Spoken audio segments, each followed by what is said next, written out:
Autism isn't a puzzle. It's a culture. And when you learn your child's language, connection becomes the foundation, rooted not in control, but in support and understanding. Hey friend, welcome to the Redefining Autism Podcast, the touchstone for your soul. Always a reminder that you are not alone, where every episode will have you walking away stunned thinking, wait, how does she know that?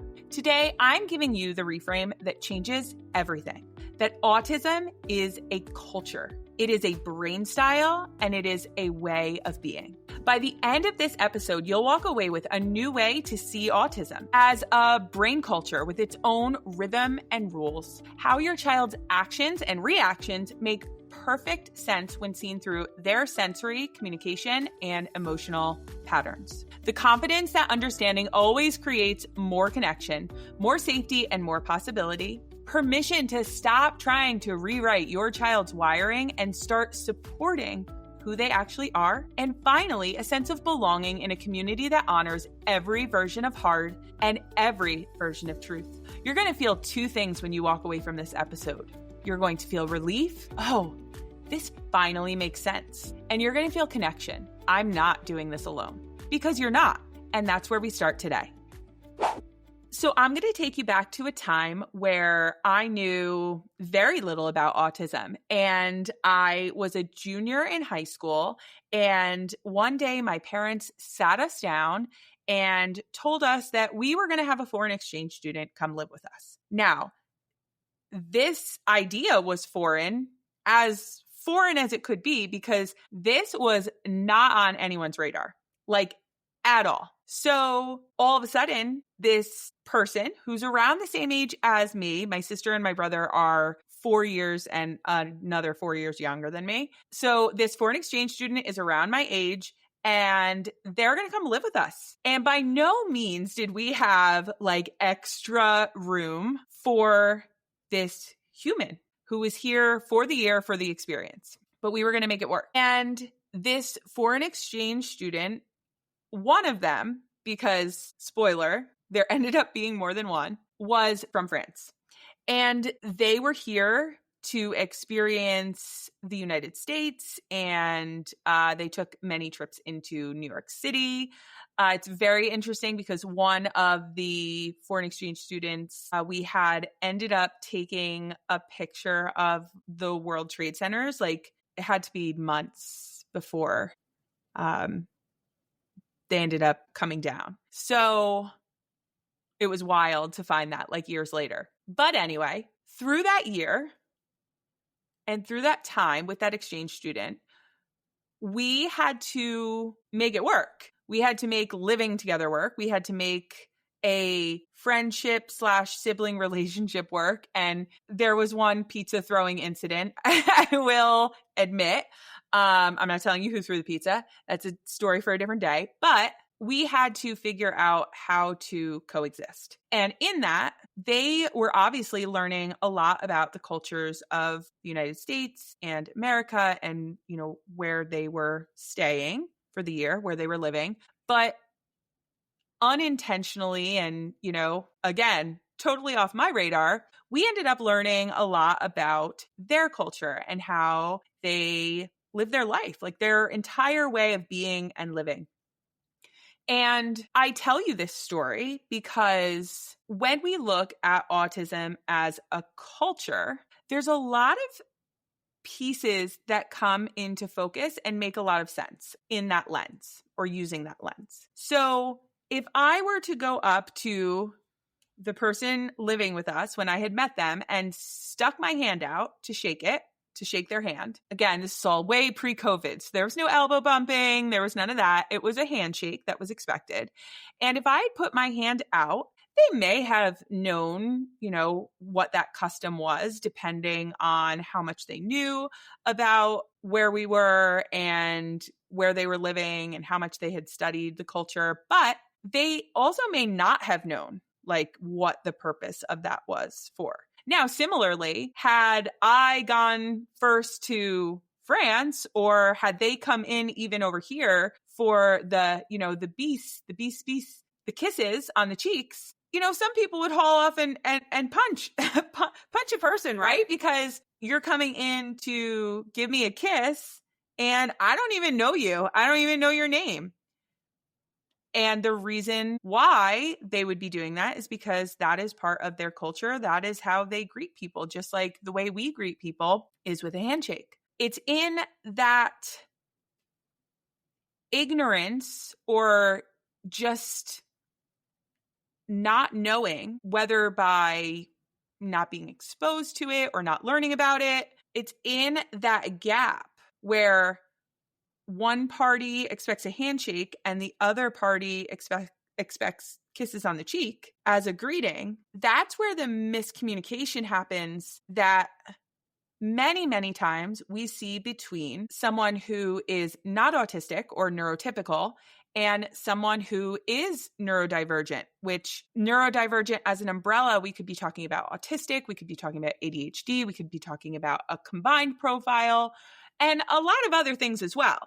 But we're going to focus today on the autistic brain piece of it and the fact that when we view autism as a culture that we need to be curious about and learn about, it gives a new perspective to the way we interact with our autistic individuals. Okay, I am so excited about this because this giveaway feels like a hug in a bag. Now, if you're listening to this live to celebrate the launch of the Redefining Autism podcast, I'm giving away a fully stocked large bog bag, thoughtfully filled with comfort items, sensory-friendly essentials, and small little luxuries. Things to ground you, soothe you, organize the chaos, and remind you that you're allowed to be cared for too. It's the bag I wish someone had handed me during one of my harder seasons. This giveaway is about community and not algorithms, and about getting the right people into the conversations that help them feel less alone. Now, here's how to enter. You're going to, number 1, subscribe or follow the podcast wherever you listen. Number 2, leave a short, honest written review. And number 3, you're going to go ahead and DM me a screenshot of that review on Instagram at KPanPhilly. That's it. Those 3 steps are going to earn you entry into this giveaway. Okay, now if you want to up your chances of winning, go ahead and follow the link in my Instagram bio to join my email community. Now for extra bonus entries, you're going to go ahead and find that giveaway post on Instagram. You're going to tag any parent, caregiver, educator, or any other person that you feel needs to be a part of these conversations. Each tag is going to be 1 bonus entry, and there's no limit to how many people you can tag. Full details and official giveaway rules can be found in the show notes. Good luck, friend, and thank you for helping grow a community that shows up for one another. This is not just a giveaway, it is a care package for the supporter who rarely gets supported themselves. Now, knowing this, autism isn't a problem to solve, contrary to things that we've heard in the political arena these past months. Autism itself is a culture to be understood, and inherently, autism is a different wiring. It is not something that is inherently bad or negative. You are your child's safest person. And when you understand their brain style, when you understand where their strengths and where those differences lie, and by the way, this applies to any child, but specifically our children who are autistic, that bond becomes unbreakable. I mean, you really become their person. Once you see the world the way they experience it, connection becomes the foundation instead of the struggle. Now, in order to really get into this, we have to talk about what culture is. What does culture mean?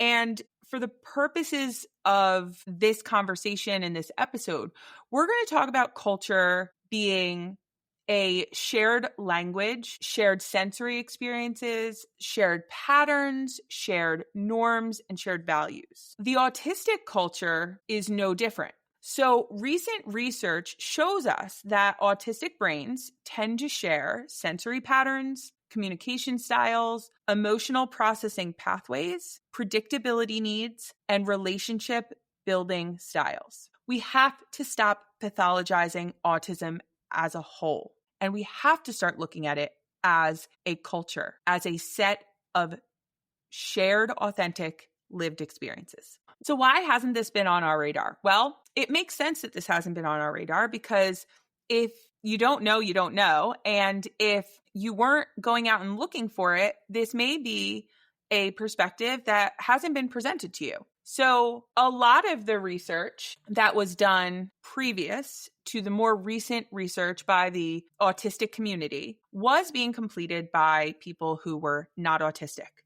which is a problem in itself. And in that not autistic or neurotypical culture, it assumes that eye contact ensures attention. It assumes that small talk means connection. Flexibility is the same as maturity. Quiet hands equates to compliance. Literal language is very synonymous with rudeness. And predictability must be the same as rigidity. Autistic culture, though, assumes something entirely different. Eye contact can feel like a sensory blast. Shared interests builds authentic connections. Predictability provides safety. Scripts are sometimes used for communication, whether or not it's intentional or even a conscious choice. And stimming and other body movement is a form of regulation that allows someone to focus and engage on a requested task or activity, especially one that is difficult or not preferred. So all in all, you were communicating across cultures with no translator or no, French to English dictionary. What does this mean for us? Well, it means that we have to stick together. And in sticking together, we have to get curious and we have to have an open mind. We cannot let the autistic community be divided. Because here's the truth that matters. Within any culture, there's diversity. Different needs, different expression styles, different support levels. But diversity does not have to mean division. We cannot split into high support needs versus low support needs. Verbal versus nonverbal versus non-speaking. Gifted versus delayed in their development. Flexible versus rigid. We need to stay as one community because every autistic person, regardless of presentation, shares the same culture of sensory truth, communication authenticity, emotional intensity, and relational clarity. The moment we let outsiders divide us, we lose access to the wisdom within this community. Every story is different. Every truth is valid. Your hard is real. Just like my heart is real. We don't build walls around whose hard is harder. We need to build bridges. And the bridge is always going to be respect. When we honor every version of hard within this community, we protect it. We protect this community. Because here's the truth. There is no such thing as an expert in someone else's lived experience. We grow by choosing to stand in the spaces where we are not the expert, the uncomfortable places where we learn what we don't know, so we can do better for the people that we love. Now let's wrap this gently. Today, we learned that autism is a brain style, not a list of deficits. We learned that sensory patterns, communication styles, and emotional rhythms are a part of your child's brain style to be explored. You are your child's safest person, and understanding their brain style strengthens that bond. You've just been communicating in different languages without a translator. Brain style isn't right or wrong. It's simply different. You don't need to agree with every difference to honor it. When you know better, you connect better. We stick together because the autistic community is rich, diverse, and interconnected. When you shift to how do they experience the world, the picture starts to come into focus. Understanding creates relief, relief creates connection, and connection creates possibility. Your job is not to rewrite their wiring, but it is to understand and support it. We do not need to fix. Understand and support.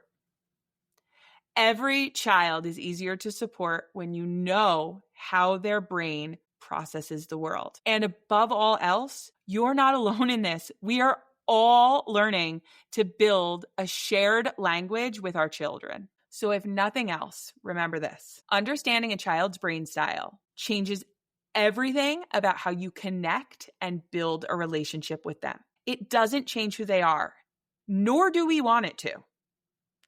Understanding that culture builds trust, safety, and relationship.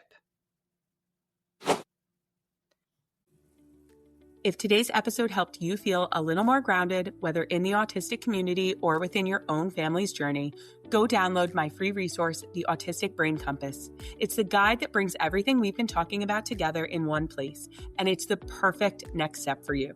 You can grab it at katepamphili.com/ABC. And if you're craving a community rooted in respect, nuance, and real connection, come join us inside the support circle.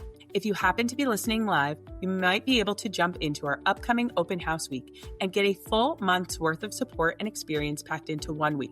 Come hang out with us and see what it's all about. Find more information at katepamphili.com/open house. But if you're listening later, don't worry. We always have a seat saved for you.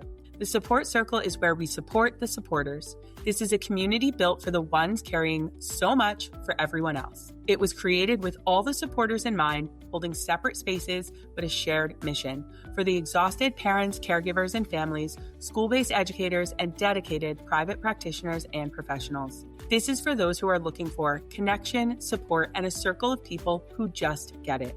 You can find more information at katepamphili.com/support circle. And as always, you can find all the details about this and more in the show notes. Thanks for spending this time with me on the Redefining Autism Podcast. Remember, support shouldn't be a luxury that feels out of reach. You deserve spaces that see you, understand you, and remind you that you are not alone. If this episode spoke to your heart, would you take a moment to follow, leave a review, or share it with another parent who needs to hear that they too are not alone? That allows the growing community of supporters rewriting what support really looks like to connect and continue to build the very community that we are desperate for. Until next time, take a deep breath, give yourself grace, and remember, understanding your child's brain style changes everything, except for your child, which is exactly how it should be. I'm Kate Pamphili, and this is the Redefining Autism Podcast. This podcast is shared in the spirit of education and community. My work is about supporting the supporters. It does not provide medical, diagnostic, or therapeutic recommendations nor care. If you or your child are in crisis or need immediate support, please contact your local emergency services or a qualified healthcare provider. And please know you are not alone in this. Support is available, including trusted crisis lines and local community resources. Help exists, and there are people and resources ready to support you.